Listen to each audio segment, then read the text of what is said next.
Good morning, fellow Nigerians. These are now happy and celebratory days indeed. A presidential election that was supposed to usher in change after 8 traumatic years of experiences for millions of Nigerians has left more Nigerians ever before with severe hardship and ashes in their mouths. Today, over half of vehicles in Nigeria that were operational just 2 months ago are grounded and parked, and these include commercial vehicles and small businesses across the nation who utilize petrol and diesel in their production processes. The hike in transportation fares has limited season's movement, only unavoidable emergency trips. Essentially, Nigerians are worse off today than they were ever just a few months ago. The level of inflation just a few months ago compared with now is beyond words. It's beyond hyperinflation. Mass killing of innocent citizens in the Plateau and Benue regions are still rampant under a government that has touted renewed hope. Despair has escalated deeper than ever before, and the center is misguided and obsessed with student loans, BSc and HND differences, and sympathy for drug victims. These are Tinubu's idea of urgent solutions to a myriad of problems facing Nigeria.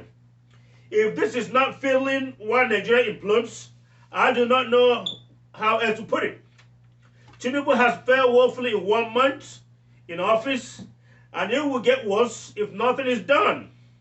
130 citizens killed by Fulani herders in a nation with a government is unforgivable and great betrayal. It does not, and it should not take over 48 hours for Tinubu to give orders for the armed forces to swoop down in Plateau and Benue and totally end these wanton killings. This is nothing but darkness for Nigeria's image. How would Tinubu call on the people of Plateau and Benue to embrace his call for peace and unity when they are being exterminated daily?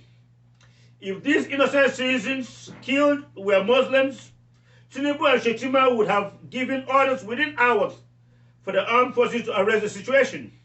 Rather than squarely confront the monumental problems Nigeria faces, Tinubu is constantly paying voices to articulate on the ongoing judicial process, challenging the outcome of the election that made him the president. I thought they say that he that is down need no fear nor fall. What is Aiken Tinubu with the judiciary being tested? With our judiciary being challenged to work the way it should without pressure? What are being uncovered daily today in courts point to crimes committed during the election. And Nigerians cannot expect a new progressive nation if we continue to be ambivalent and soft on crimes. The core of Nigeria's problems since its creation is the lack of a strong, independent and corrupt-free judiciary and the unwillingness among leaders to punish crimes. This is appalling and self-defeating. If we are serious about giving birth to a new nation, if we are serious about salvaging a wrecked nation, we must be willing and committed to enforcing the laws and the Constitution. There is no nation on the face of this earth that has treated its own Constitution with disdain and disregard than Nigeria. It is no new or strange news that Nigeria is the most corrupt nation on earth, and there's a clear and convincing relationship between this image and our lack of law enforcement. Nigerians across the world, guilty and the innocent, are being harassed and abused daily because of this self-generated image. No society in this modern era could succeed with the kind of attitude we have towards law enforcement and order. I have said it many times that the notion of leaving crimes, small or big, heinous or non-heinous, to God is a defeatist, lazy, and costly attitude. God gave us laws, gave us the engineering to craft government, and we must leave God alone and simply punish criminals. And if government is not accompanied by law and order, citizens are the mercy and whims of evil men and women. Whether in Islam or Christianity, God or Allah loves justice, has divine passion for justice. Go to Quran 4.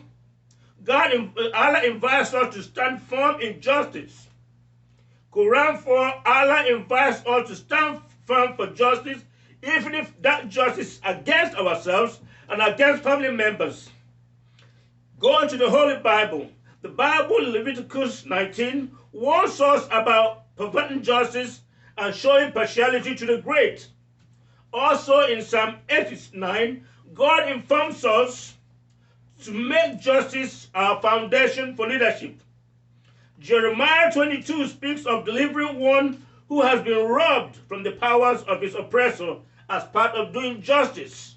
And all these mouthpieces who are calling on Obi and others to abandon their cases in courts, because according to them, Tinubu theft and fraud are God's divine plan, at the peak of hypocrisy and ungodliness, for God is a God of justice.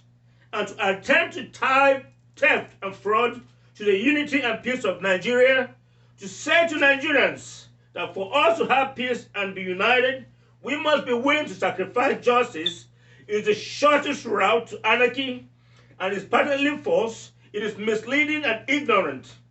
They have no concept of true governance. Justice and equity are the foundations of a strong nation. These people are greedy liars, without regard for the truth, without regard for decency. Thank you, and may God bless you.